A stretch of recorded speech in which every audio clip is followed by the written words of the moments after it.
Arestado ang dalawang South African na nagtangkang magpuslit ng droga sa NAIA Terminal 3 sa Pasay. Nakumpiska sa kanila ang higit 14 na kilo ng shabu na nakasilid sa lalagyan ng biskwit.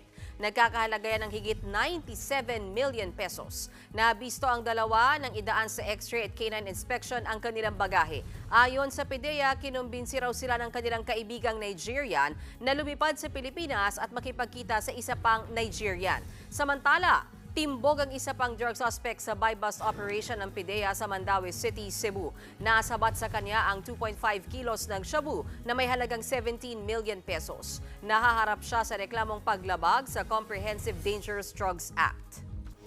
Mga kapatid, may Los Baños po. Huwag magpahuli sa mga balita at impormasyong dapat ninyong malaman. Para sa mas malawak na balitaan at diskusyon, mag-follow at mag-subscribe sa social media pages ng News 5.